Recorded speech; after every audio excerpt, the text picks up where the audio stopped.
Happy hashtag Cold Beer Sunday, cult members, and welcome to the Pop Culture Cult. I'm Sean. I'm Janice. And we are going to do our spoilers, dun, dun, dun, dun, dun, dun, our spoiler review of The Last Jedi.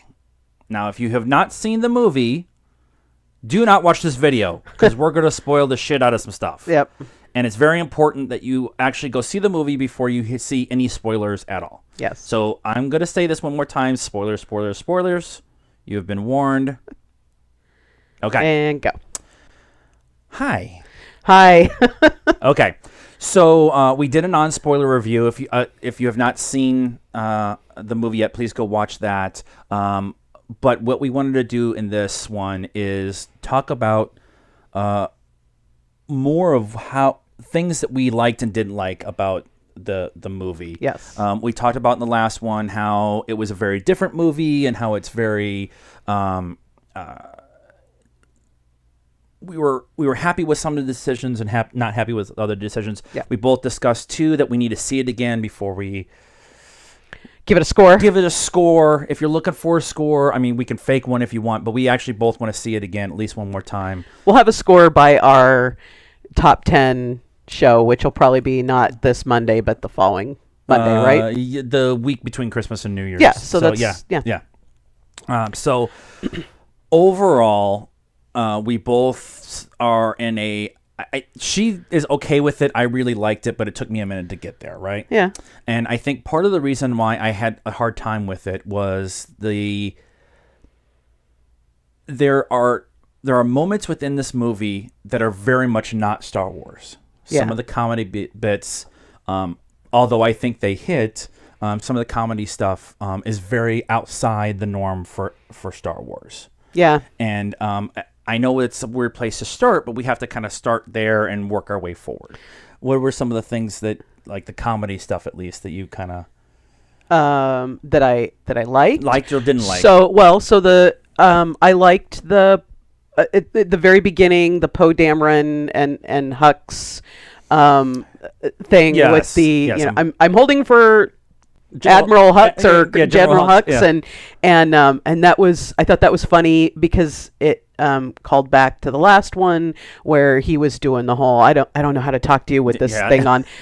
Do you talk first? Do I talk first? Yeah. And that was funny. I wish maybe that they would do a little more with Poe in that comedy thing. It both times that was like the only time that he's funny. Yeah. And it's I mean, that's kind of I don't know. He's much more of the free willing guy. Like he's like, this is just who I am and deal with it. Yeah, but most of the time he's pretty intense and pretty, no, we need to go and we got to do this and then it's just like this one moment. But I thought that was funny. What I didn't like was. and some people are like, fanboys got to get over this. I don't consider myself to be a Star Wars fanboy. I mean, I know, some Star Wars, but I am in no means, or fangirl, I guess. But him throwing the lightsaber over his shoulder, I thought was kind of irreverent, and I don't feel like Luke would have done that. I get why they did it, and I agree with, we watched a couple other shows, and they talked about maybe if he just dropped it, that this was just kind of like, it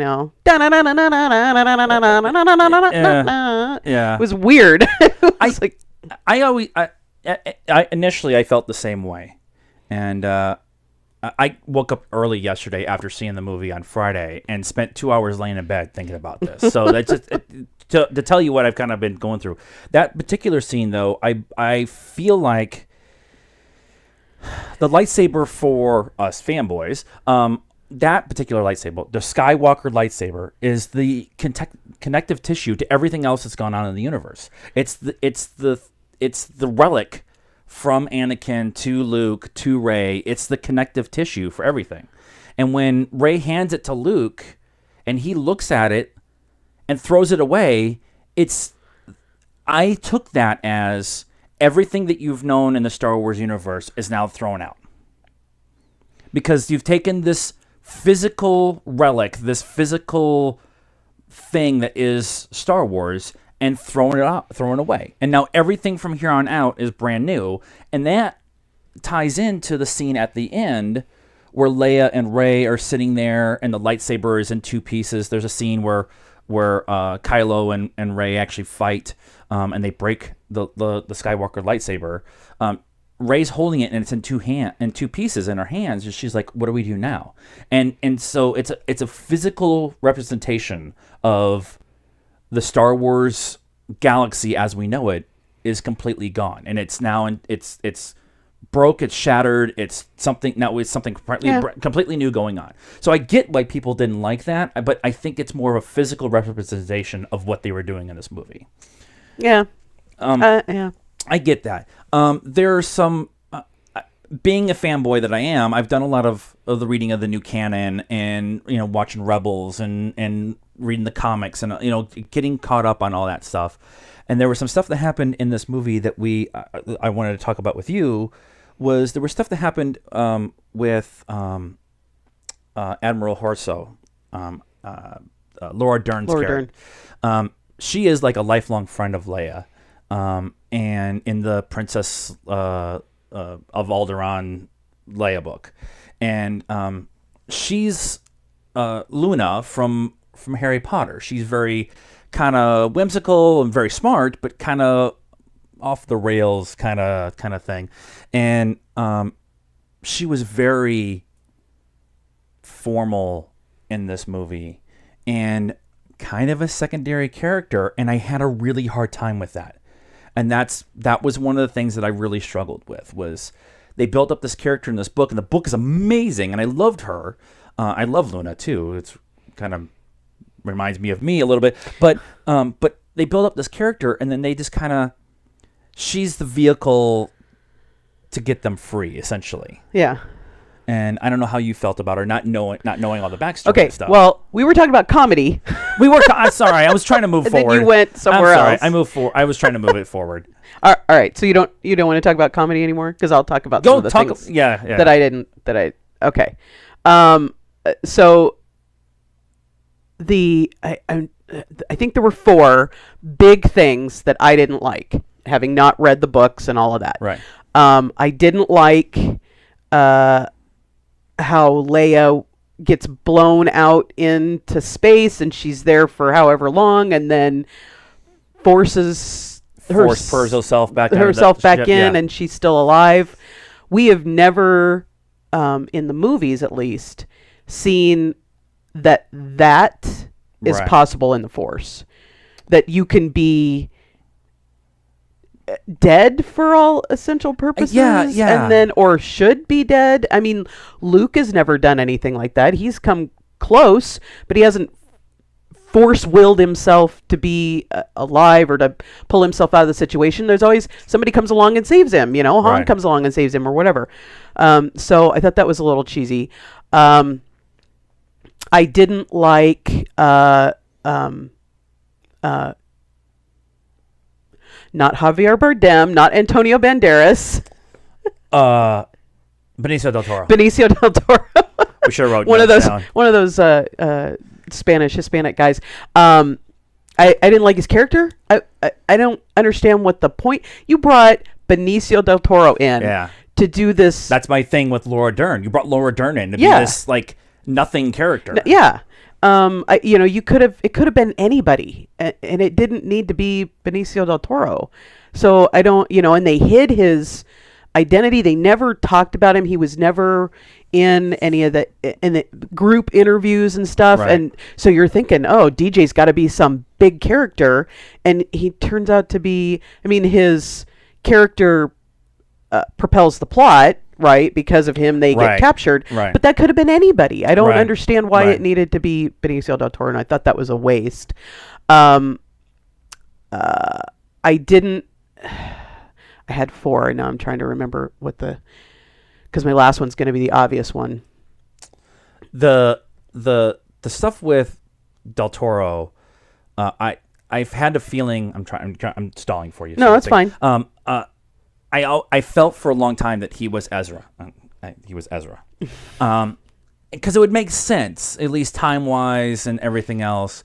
And I still think that possibility is there. But having him be this kind of evil version of Han Solo, doing a job to do a job and stealing things to steal things and just that whole thing. I just, for me at least, I liked Del Toro a lot, and I think this character could have been a lot of fun. And I'm wondering if in the 3-hour cut of the movie that Rian Johnson said that was the first cut of the movie, I wonder if there's more there with him. And so Maybe. that would be one of the things, at least for me. And obviously I had a problem with the Laura Dern use of that character. Yeah. That really struggled. I really struggled with that for me. Yeah. Oh, okay. So the Maz Kanata video thing was dumb. Yeah. It felt like they needed to put her in there, but it really didn't make sense to actually put her in the movie, and so they did this video thing of hologram of her in a union dispute kind of thing. Yeah. Like there maybe was supposed to be more to that we didn't get. And then the big one for me is maybe not that Luke dies, or becomes one with the Force, but how. It was super anticlimactic. It was just like, I think that was part of my initial unhappiness with it, was the fact that I always saw Luke being the one who goes out in a blaze of glory. He's always been the one who he left his training early to go rescue his friends. He leaves Tatooine with some crazy wizard that he's only known for 5 minutes. He's kind of been that impulsive guy. And then when things go bad with Kylo, with Solo, who turns into Kylo, he initially reacts quickly and just, tries to kill Ben once he finally figures out that he's kind of going towards the dark side. So it was this. I just felt like Luke was going to be the one who rushed in foolishly almost and do something dramatic to save people, and he does kind of, but him just fading off into the distance and just I struggled with it. That's what happened with Yoda, right? Yoda did the same thing, and Obi-Wan, and well, yeah. I mean, there was a fight, and then he kind of poof, poofs, yeah. But the same, the way Yoda disappears, whatever, is a little more reminiscent of how Luke goes. Just in the he's sitting there and then he's gone. But the first time when Yoda died, I cried. Yeah. And this time when Luke died, which I expected to be like, oh my God, I just sat there in shock for like the next 10 minutes going, what the fuck just happened? Yeah, I think that's what actually a lot of people are. I think we all understand. I think deep down, all the Star Wars fans knew that Luke and Leia are going to die before the end of 9. Now, we know Carrie Fisher has passed away, and so we know that was going, we're going to lose Leia at some point in time. And it makes sense that, Harrison Ford didn't want to come back, thought that Han should have died in the original one. Yeah. And I totally get that. So when he died in A Force Awakens, although I was sad, I was not surprised. Luke dying in The Last Jedi, I was, like you said, in shock. And because I wanted him to go out in a blaze of glory, I wanted him to actually train Rey the proper way, and not like have like how he learned from Yoda. I wanted him to actually spend the time with Rey, and Rey kind of bringing him back. Now, that all happened. I think it just didn't happen the way I wanted to, and that's kind of the problem that we're having right now, is that I'm so invested. Like I said, I've read a bunch of the books and the comics and all the other stuff. It's a 2-year gap between each movie, and so you have all of these thoughts going through your head. Yeah. And this movie might be amazing, but I've had 17 things that I thought was going to happen in the story, And none of it happened. and none of it happened. Snoke, the whole stuff with Snoke, it really made me mad. I'm really pissed off that they killed off Snoke like that. Yeah. And it was now they set him up. This sounds like we're bitching about this movie a lot, and I'm gonna tell you we do like this movie, but it sounds like we're bitching about it a lot. But back to the Snoke stuff. Snoke shows how amazingly powerful he is with the dark side. Yeah. He force lightnings Kylo across the room. He picks Rey up and throws her around like a rag doll. Like she's nothing. Yeah. And she's supposed to be super strong. Now she doesn't know her power yet. And then in the scene, Snoke says, I know what Kylo is thinking all the time. Yeah. Because I put it in his head. Yeah. And so as Kylo's picking up his lightsaber, which, by the way, that freaking handle is amazing. Yeah. Oh my God. So as he's picking it up, he's turning the Skywalker, the blue one, with his hand and turns it on from when it's sitting next to Snoke and cuts him in half. How does Snoke not know that's going on? Yeah. You've shown how super powerful he is. Now, I do believe that Snoke is going to be kind of the dark side Force ghost, like Yoda was in this one for Luke, and that Luke will be for Rey in the next one. So I kind of think that's going to happen. Here we are speculating already about a movie that's not going to come out for 2 years. I think we don't have any idea what's going to happen. Right. Well, although this next one's JJ, is Ryan Johnson Ryan Johnson is going to help write this one? He said he's not going to help write this one because he's going to do that new trilogy. Okay. But I wouldn't be surprised if JJ and the writing group get it written, go to Ryan and say, okay. Yeah. So the Phasma scene, the Phasma fight too. I think that one actually made me more mad than the Maz Kanata one. Somebody said, I don't remember who it was. Phasma is Boba Fett. She is the new Boba Fett. She is this character that looks amazing, that everybody loves, but there's really no story to him. Okay, but I mean, and I just Finn fights her for 2 seconds and kills her. It's a cool fight. It's a cool fight for a real short amount of time. No, the cool fight is Rey. So I was gonna get into this. So we spent a lot of time complaining about everything. I actually want to end on positive stuff. Okay. I actually want to talk about some of the stuff that we really, really liked. Now, the opening with Poe and the comedy stuff we talked about, there's a lot of stuff that I liked about that. But that scene of them blowing up the Dreadnought with the bombing run. Yeah. Okay, first off, this is not a complaint. Are those the slowest bombers on the entire planet? They're can walk faster in space than those things. Gangly too. They're just gigantic. Just, hurry up! Go! But that opening sequence is so well done. Yeah. And Poe just sitting there in his freaking X-wing. I actually have the black and orange one sitting up there. I should have brought it down. But I love that X-wing, and then they fucking blow it up. Look, more Legos toys I gotta buy. But him, one X-wing versus a freaking Dreadnought. Yeah. It's just like, it's so awesome. And I love the throwback of him kind of doing the trench run. Yeah. Going down and shooting all the cannons and stuff like that. So that opening scene is really cool. The scene in Snoke's chamber, when they end up killing Snoke, and then all the Praetorian guards, I think it's what they were. Praetorian? Yeah, I think that's what they were called. Fight, and it's Rey and Kylo back to back. Mm-hmm. I had no idea I wanted to see that. I have the biggest erection in the. Oh my God! I'm just like. And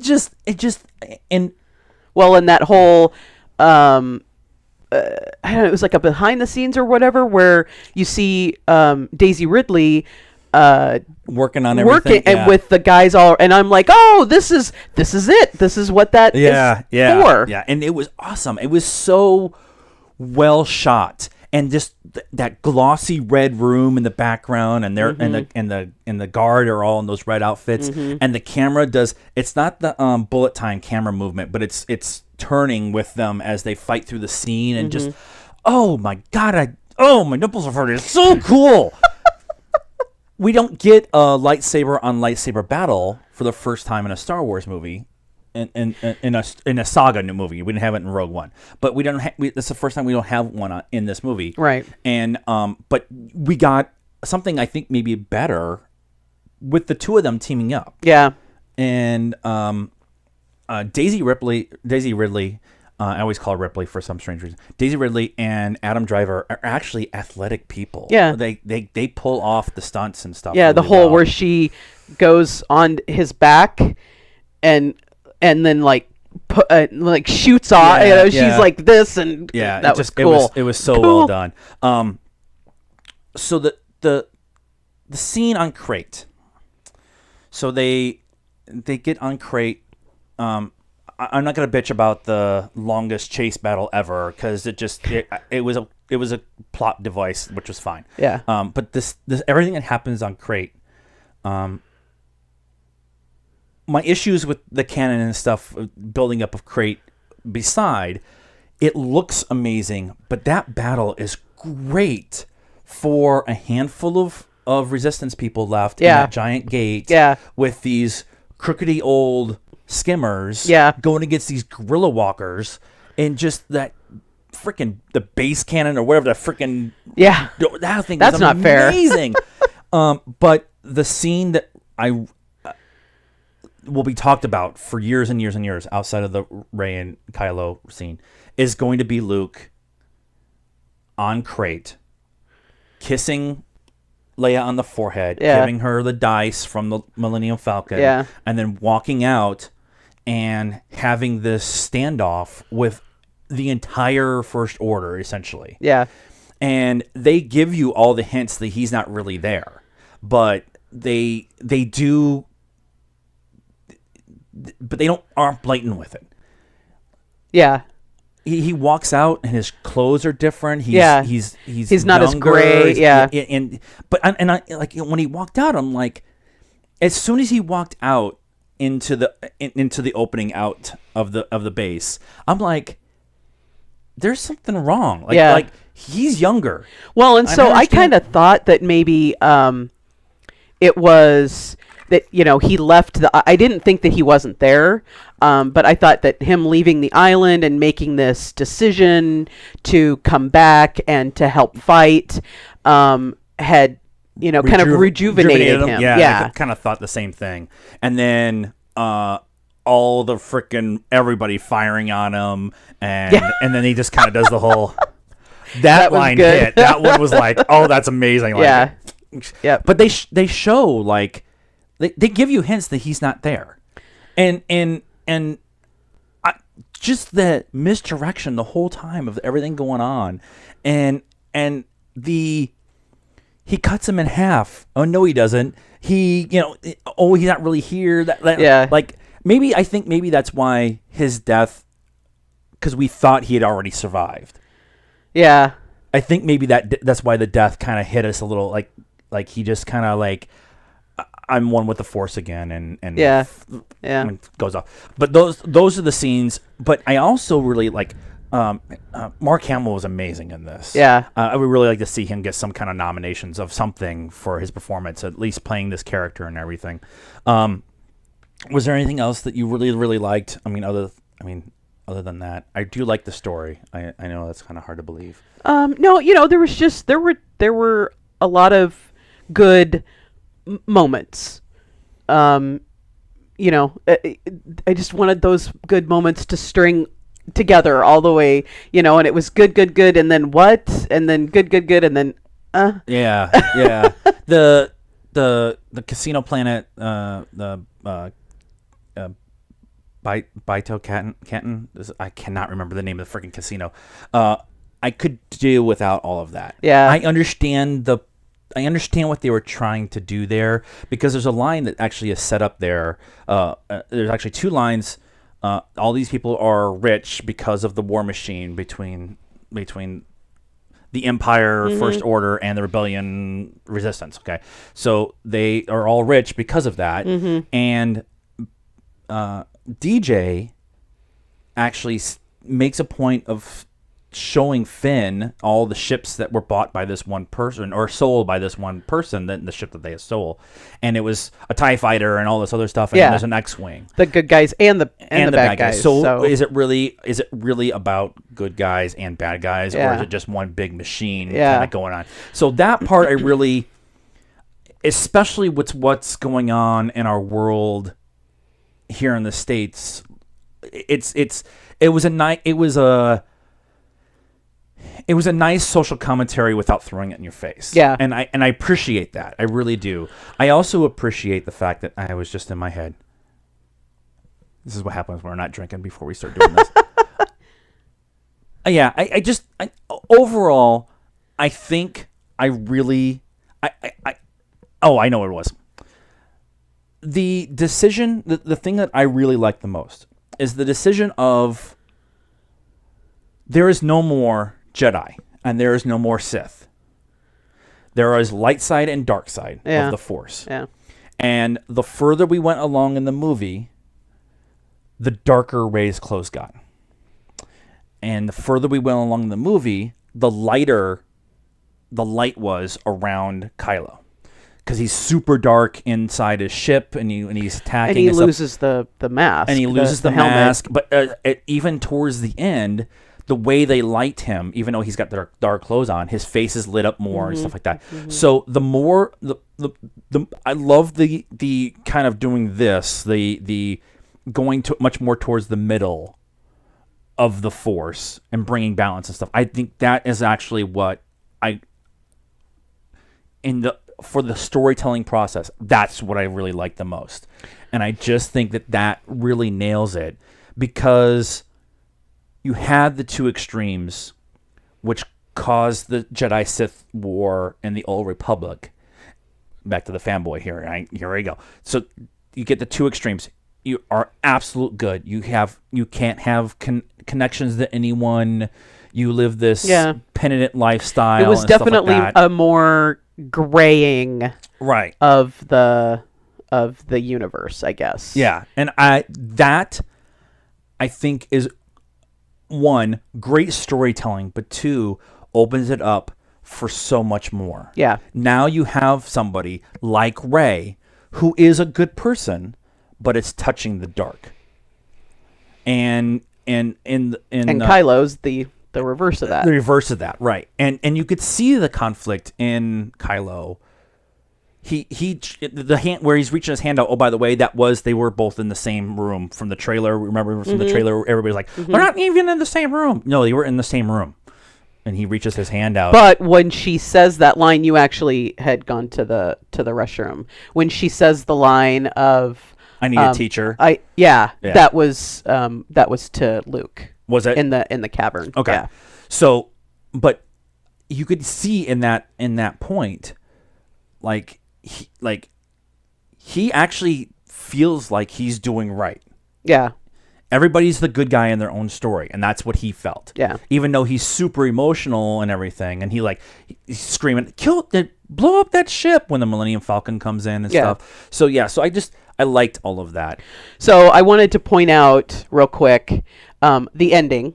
So there were some people out there that were like, why did we have this ending with the kid from the racetrack, and he comes out of the stables. Canto bite. Okay. I'll get it. And he comes out of the stables and he's sweeping up, whatever. And there were some folks on the internet that were like, "Oh my God, why did they do this? Why didn't they end it before they got there? We could have done without that." So if you pay attention, when the kid walks out of the stables to go to grab the broom, he forces the broom. He force pulls the broom into his hand. Yeah. And so it was the resistance is down to a very small handful of people. Yeah. What's going to happen? There's a new generation coming. Yes, and it's also a throwback to Rey's parents' scene. We finally do kind of get an idea that Rey is just an orphan. She really isn't just that. Her parents aren't really anybody. Or is she? Or is she? was Kylo lying? Or Kylo kind of. But there was the whole scene. Or Snoke making him say that. Right. There's the whole scene in the cave on the island where she touches the glass and it's like Malkovich the whole right, way. Yeah. And she asks essentially the force wall, the crystal force wall. Yeah. I want to see my I want to see my parents, and it clears, and it's her. And so it's kind of she's an orphan, and that's fine. Yes. This is where you come from. You come from the beginning. Yes. And so that scene and the scene at the end with the kid force pulling the broom into his hand is an example of here's the next generation. Here's your leader with Rey. Here's the next generation who's going to be taught. And that, I think that was a nice connective tissue. But again, that's one of the things that when you watch it the first time, I don't think people are going to get it, or maybe even the second time they're not going to get it. I think maybe. Because it happens super quick. Yeah. But I was like, hey, he just... Yeah. And then he goes out and he looks at the stars and he's got the decoder ring. Yeah. I want a fucking decoder ring. Oh my God, that thing is so cool. Going forward with 9, I have a ton of questions. There's a ton of videos out there answering all of those questions. And we have 2 years to figure it out. But I think once another viewing happens and maybe some more time goes by, I think this movie is going to go higher and higher on my list. Yeah, that's why I don't want to rate it until we've seen it and again. That's what I was going to say next, is that we're not going to give it a score yet. This is the first movie I have seen this is the first movie I've seen in a long time, but this is this year specifically, where I got done and I needed a minute. I needed time to think about what had happened and to digest everything that had happened. We're talking on the way out, and then we do our Stardust out in front of the movie theater, and then we go get in the car, and we're still talking. Yeah. And we're driving home, and we're talking, and we get about halfway home, and I'm like, he had not said a thing. We hadn't done our Stardust, and I'm like, so you're really quiet? Right. And he's like, I need to think. I'm really mad. I was really upset. Like I was yelling and screaming in the car once I actually finally let it all out. And I'm sorry, by the way, for yelling. But I'm used to it. But I'm an emotional son of a bitch. He is. But what I realized though is why I felt that way is because this universe means so much to us. To me, to fans, it means so much to us because it's escapism and all that stuff. But we look at these characters as rounded about role models for a lot of us. The idea of good and evil and coming from nothing and one person can change an entire rebellion, and all that idealism is something that we, for me, and a lot of us fanboys, really wish we could have in the real world, and we can't really do it in the real world. So we look to Star Wars and we find it. And when you take everything of that we thought we knew about that universe and everything, and flip it on its ear, you need a minute to think about it. And that's, I think, what actually ended up happening. So we will do an official score, like we said, probably with our year in review top 10 list. I'm letting you know right now, it's in my top 10. But I think that's I think we covered. We can do what Late to the Party did and go for 2 hours. Because there's so much more that we could talk about and go frame by frame essentially with the entire thing. And when we get the home edition, guess what we're doing? There better be like a super making of. There better be a super making of this movie and the photo book of all the photos that Ryan Johnson took when on set, because I want that. So, any last words from you? No. Okay. Nope, I'm good. So, please like this video. Please leave us a comment about your thoughts of The Last Jedi, and please subscribe to the channel. If you go up to the top up there, it says, subscribe, it's red. Red is the dark side, remember? So you want to make it gray because we're all kind of gray anyways. So just subscribe to just hit the subscribe button. Also, follow us on Facebook at the Pop Culture Cult. We're Pop Culture Cult 1 on Instagram. We're at Pop_Cult 1 on Twitter. We're also on the Stardust app, which we were just talking about. You can download it for free. Follow the Pop Culture Cult first, and then share it with all your friends. We're almost at 300 followers on there, so Woohoo! Good job, guys. That's all we have. It's hashtag Cold Beer Sundays. Go watch some football and decompress from Star Wars. And until next time, good afternoon now.